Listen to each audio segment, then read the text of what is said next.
Horse players, past performances of the Los Alamitos Nighttime Quarter and Thoroughbred races are now featured nightly in all print PM editions of the Daily Racing Form. You can now find the Los Alamitos PPs nationwide. Check out the past performances in the East, South, Midwest, Pacific Northwest, and even Canada PM editions. That's expanded national print coverage of Los Alamitos in the Daily Racing Form. Playing the Los Alamitos races with past performances in hand has never been easier. For more, follow us on Twitter or Instagram at Los Al Racing. Dan Illman, Mike Beer, the feature race at Del Mar on Sunday. The Grade 3 Rancho Bernardo Handicap. We're going 6.5 furlongs for fillies and mares. You can bet the Del Mar card on Sunday by signing up for a new DRF Bets account. Sign up is easy, drf.com/bet. Immediately access that $100 deposit match and start punching away with us. Let's take this field in post position order, Mike. We'll begin with the number 1, Uvetzi, who won this race last year and then pretty startlingly went off form. Ran in the LA Woman in October, got cooked in a pace battle, tired very badly. Maybe something happened to her because that race preceded a long layoff.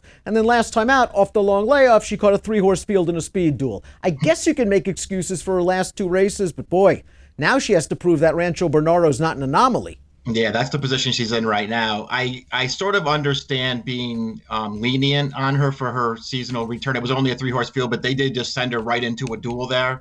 But boy, she gave it up pretty quickly in there and just in the stretch. To me, she's hard to take off of that performance. Show it and mow, it's real solid, upper 80s buyer horse on her best day. She got that setup in the Desert Storm or that 3-horse field. She sat third behind the duel and could only finish second behind Danska's My Girl, who's in here again. Last time out in the Great Lady M, she was out-sprinted wide. She really never made much of a run in the stretch. Perhaps she didn't care too much for Los Alamitos. I like her tactical speed.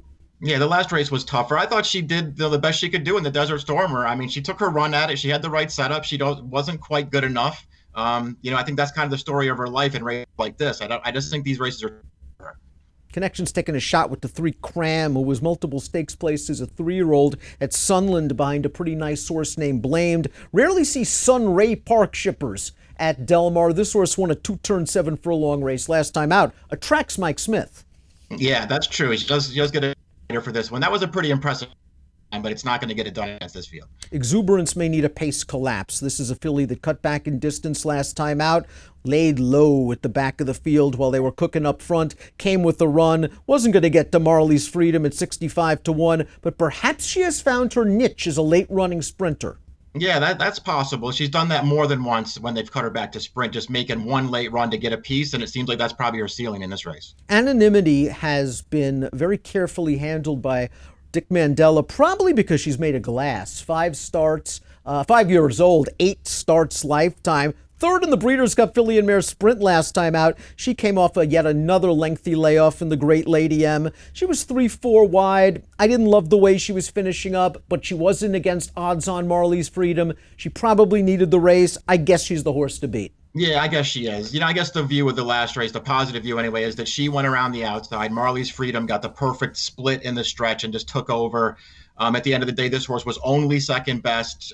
She has a best race in her that maybe just makes her too good for this field.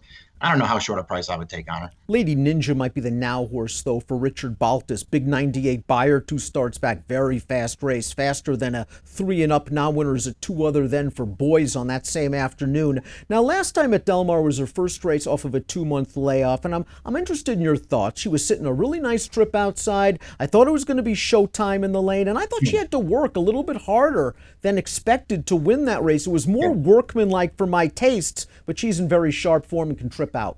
Yeah, that's what I thought. I just felt like that she could get the right trip in this race. I wasn't blown away with her win last time, but she got it done.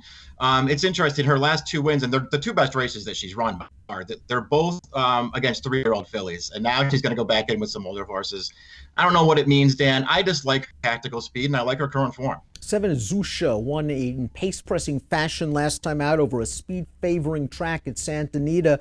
We haven't seen this horse in 2.5 months, and usually don't put sharp horses away without a reason. Yeah, that's a little disconcerting that we haven't seen her. Now they're going to step up into a tougher race off that. Yeah. Time form pace projectors got the 8 and the 9, perhaps up there on the early lead, and that's not a surprise at all. Best of Me comes down from Emerald Downs, where she went wire to wire last time out in a stakes race. I think she's done some good work, going 5.5 to 6.5 furlongs there. She has one fig 3 back that puts her in the mix, but she's going to have to repeat that effort, as she is now with Phil D'Amato.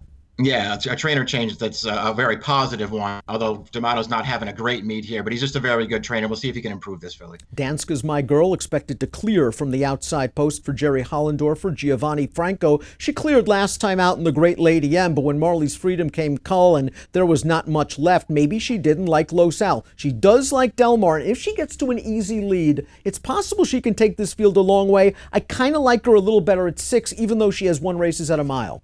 Yeah, that's true too. I like her a little better at 6. Maybe she's just the best speed in this race, but I don't think I didn't think she was going to be loose on the lead in here. We'll see what happens. She's good enough to win, Dan. I went a different direction. Let's take a look at our top picks for this race. You went with my second selection, Lady Ninja. I don't really have a great feel for this race. I think Anonymity is just probably the best one if she comes back firing second off the layoff. I went 5, 6, 8, and 4. Yeah, I went 6, 5, and 1. Again, Anonymity, I think you're right. She's probably the horse to beat. I just don't know how short a price she should really be in this race. That's a very, very fair point. The Grade 3 Rancho Bernardo is race 7 at Del Mar on Sunday. Play it with your DRF Bets account and the $100 deposit match. Learn more at drf.com/bet. Approximate post time for the Rancho Bernardo, 5 o'clock Pacific. Good luck.